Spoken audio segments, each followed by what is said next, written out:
ഉരുൾപൊട്ടലിൽ തകർന്ന മുണ്ടക്കൈ പള്ളിയിലെ CCTV ദൃശ്യങ്ങൾ കൈരളി ന്യൂസിന്. ആദ്യമ ദൃശ്യങ്ങളിലേക്ക്.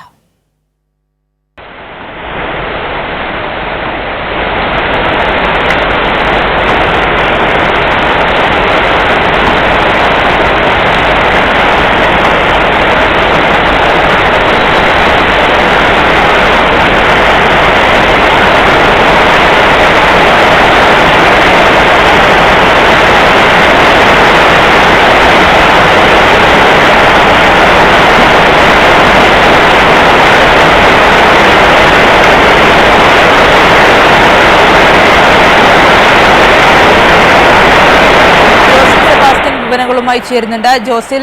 ഈ പള്ളിയിലെ CCTV ദൃശ്യങ്ങളാണ് ഇപ്പോൾ പുറത്തു വന്നിരിക്കുന്നത്. അതുപോലെ തന്നെ ദുരിതബാധിത മേഖലകളിൽ തിരച്ചിൽ ഇന്നും തുടരും. ഇതുൾപ്പെടെയുള്ള വിവരങ്ങൾ. ആര്യ, ആ ദിവസങ്ങളിൽ എത്ര ശക്തമായ മഴയായിരുന്നു ഈ മേഖലയിൽ പെയ്തത് എന്നതിൻ്റെ തെളിവാണ് ഇപ്പോൾ ഈ മുണ്ടക്കൈ പള്ളിയുടെ CCTVയിൽ നിന്ന് ലഭിച്ചിരിക്കുന്ന ഈ ദൃശ്യങ്ങൾ. നമുക്കറിയാം, ഇതുമായി ബന്ധപ്പെട്ട് വളരെ വ്യത്യസ്തമായ പ്രചരണങ്ങൾ നടന്നിരുന്നു. ഒന്ന്, ഈ കാലാവസ്ഥയുമായി ബന്ധപ്പെട്ട് നേരത്തെ തന്നെ മുന്നറിയിപ്പ് നൽകിയിരുന്നു എന്നുള്ള കേന്ദ്ര മന്ത്രിസഭയുടെ ഒരു വെളിപ്പെടുത്തൽ. അതിനോട് മുഖ്യമന്ത്രി കൃത്യമായി മറുപടി കൊടുക്കുകയും ഒക്കെ ചെയ്തിരുന്നു. അന്ന് ഓറഞ്ച് അലർട്ട് മാത്രമായിരുന്നു. പെട്ടെന്നുണ്ടായ ഒരു അതിശക്തമായ മഴയാണ് ഇത്തരത്തിൽ വലിയ ഉരുൾപൊട്ടലിലേക്ക് നയിച്ചത് എന്ന് വ്യക്തമാക്കുന്ന CCTV ദൃശ്യങ്ങളാണ് ഇപ്പോൾ പുറത്തു വന്നുകൊണ്ടിരിക്കുന്നത്. ഇപ്പോൾ ഇവിടെ ഈ ചൂരൽമലയിലെ വിവിധ വ്യാപാര സ്ഥാപനങ്ങളിൽ ഇപ്പോൾ ഈ ക്ലീനിങ് അടക്കമുള്ള കാര്യങ്ങൾ ചെയ്തുകൊണ്ടിരിക്കുകയാണ്. ഇവിടെ സന്നദ്ധ പ്രവർത്തകരുടെയും അതുപോലെ തന്നെ വിവിധ സേനാ വിഭാഗങ്ങളുടെയും നേതൃത്വത്തിൽ ഇപ്പോഴും തെരച്ചിൽ തുടർന്നുകൊണ്ടിരിക്കുകയാണ്. ഇപ്പോൾ നമുക്കിപ്പം ഉള്ളത് ഇവിടെ 40-40 വർഷമായിട്ട് ഇവിടെ ജനിച്ച് വളർന്ന് ഇവിടെ ജീവിക്കുന്ന മോഹൻദാസ് എന്ന് പറയുന്ന ഒരു ചേട്ടനാണ്. അദ്ദേഹം ഈ നാട്ടിലെ സാഹോദര്യത്തിൻ്റെയും സ്നേഹത്തിൻ്റെയും ഒക്കെ അനുഭവങ്ങൾ പറയും. ജീവിതത്തിൽ എങ്ങനെയായിരുന്നു ഈ ചൂരൽമല നിവാസികൾ നിങ്ങളൊക്കെ ഇവിടെ ജീവിച്ചിരുന്നത്? ഞങ്ങളിവിടെ ജീവിക്കുന്നതെന്ന് പറഞ്ഞാൽ നാനാജാതി മതസ്ഥരും ഈ നാട്ടിലുണ്ട്. ഞങ്ങളെല്ലാവരും ഒറ്റക്കെട്ടായിട്ട് ഒരേ രീതിയിൽ ഒരേ മനസ്സോടുകൂടി ജീവിച്ച് വളർന്ന ഒരു നാടാണ്.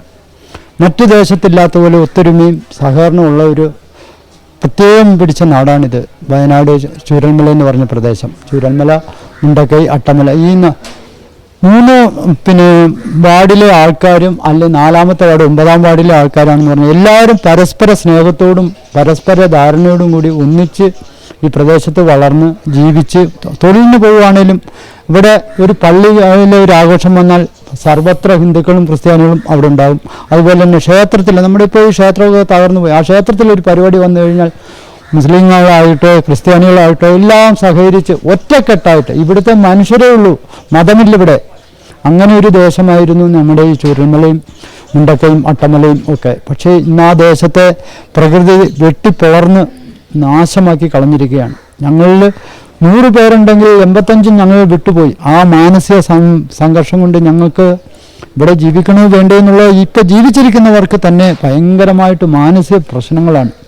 എനിക്കൊക്കെ എന്നെ സംബന്ധിച്ചിടത്തോളം പറയുകയാണെങ്കിൽ എനിക്കൊരു മുട്ടുസൂചി പോലും നഷ്ടപ്പെട്ടില്ല. പക്ഷേ എൻ്റെ സുഹൃത്തുക്കൾ നഷ്ടപ്പെട്ടതിൻ്റെ വിഷമം പറഞ്ഞറിയിക്കാൻ പറ്റില്ല. കാരണം ഞങ്ങൾക്ക് ഈ ടൗണിലേക്ക് ഇറങ്ങുകയാണെങ്കിൽ എപ്പോഴും അടിച്ചും കളിച്ചും ചിരിച്ചും ക്ലബ്ബ് മുഖാന്തരമായിട്ടാണേലും സംഘടന മുഖാന്തരമായിട്ടാണേലും ആരുമായിട്ട് എപ്പോഴും ഏത് രീതിയിലും ജീവിച്ച ഒരു നാട്ടിൽ ഞങ്ങൾ പലരും ഇല്ലല്ലോ എന്ന് ഓർക്കുമ്പോഴും, അല്ലെ സ്ഥാപനങ്ങളിലെ പല ആൾക്കാരും ഇല്ലല്ലോ എന്ന് ഓർക്കുമ്പോൾ, പല വീട്ടിലെ സുഹൃത്തുക്കളില്ലല്ലോ എന്ന് ഓർക്കുമ്പോൾ ഭയങ്കരമായിട്ട് ജീവിക്കണോ വേണ്ടോ എന്നുള്ളൊരു ചിന്താഗതിയാണ് ഇപ്പോൾ ജീവിച്ചിരിക്കുന്ന മനുഷ്യർക്കുള്ളത്.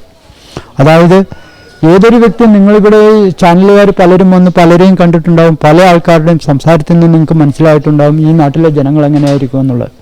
ഞങ്ങൾ എല്ലാവരും ഒത്തൊരുമിച്ച് അന്ന് രാവിലെ 1 മണി സമയത്ത് ഉരുൾപൊട്ടുന്ന സമയത്ത് ഞങ്ങളുടെ നിലവിളി ഈ ലോകം ഒട്ടുക്ക് കേട്ടിട്ടുണ്ടാവും.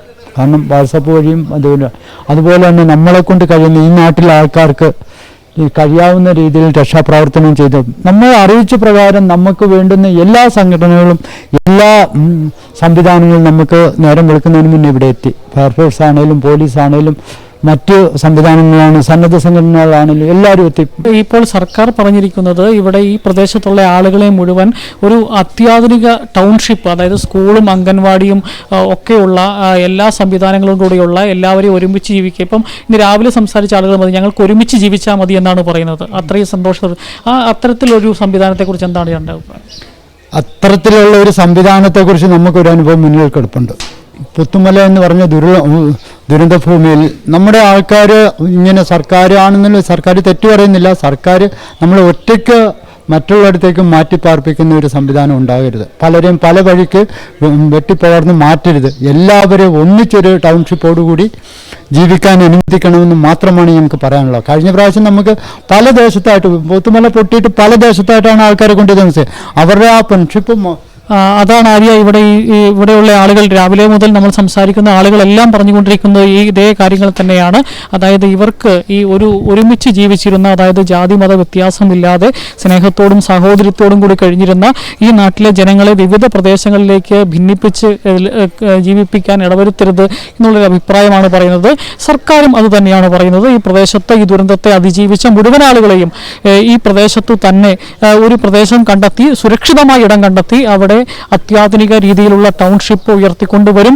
അവിടെ എല്ലാ സംവിധാനങ്ങളും ഉണ്ടാകും എന്ന് സർക്കാർ ഉറപ്പ് നൽകിയിട്ടുണ്ട്. അതുപോലെ തന്നെ അതിജീവനവുമായി ബന്ധപ്പെട്ടുള്ള എല്ലാ പ്രവർത്തനങ്ങളും തുടർന്നുകൊണ്ടിരിക്കുകയാണ്. ഇപ്പോൾ വാടക വീടുകളിലേക്ക് മാറ്റുന്നതിന് വേണ്ടിയുള്ള ക്രമീകരണങ്ങൾ നടന്നുകൊണ്ടിരിക്കുകയാണ്. അതോടൊപ്പം തന്നെ ആദ്യഘട്ടം എന്ന നിലയിൽ 10,000 രൂപ വീതം അടിയന്തര ധനസഹായമായി സർക്കാർ 617 പേർക്ക് കൊടുത്തു കഴിഞ്ഞു.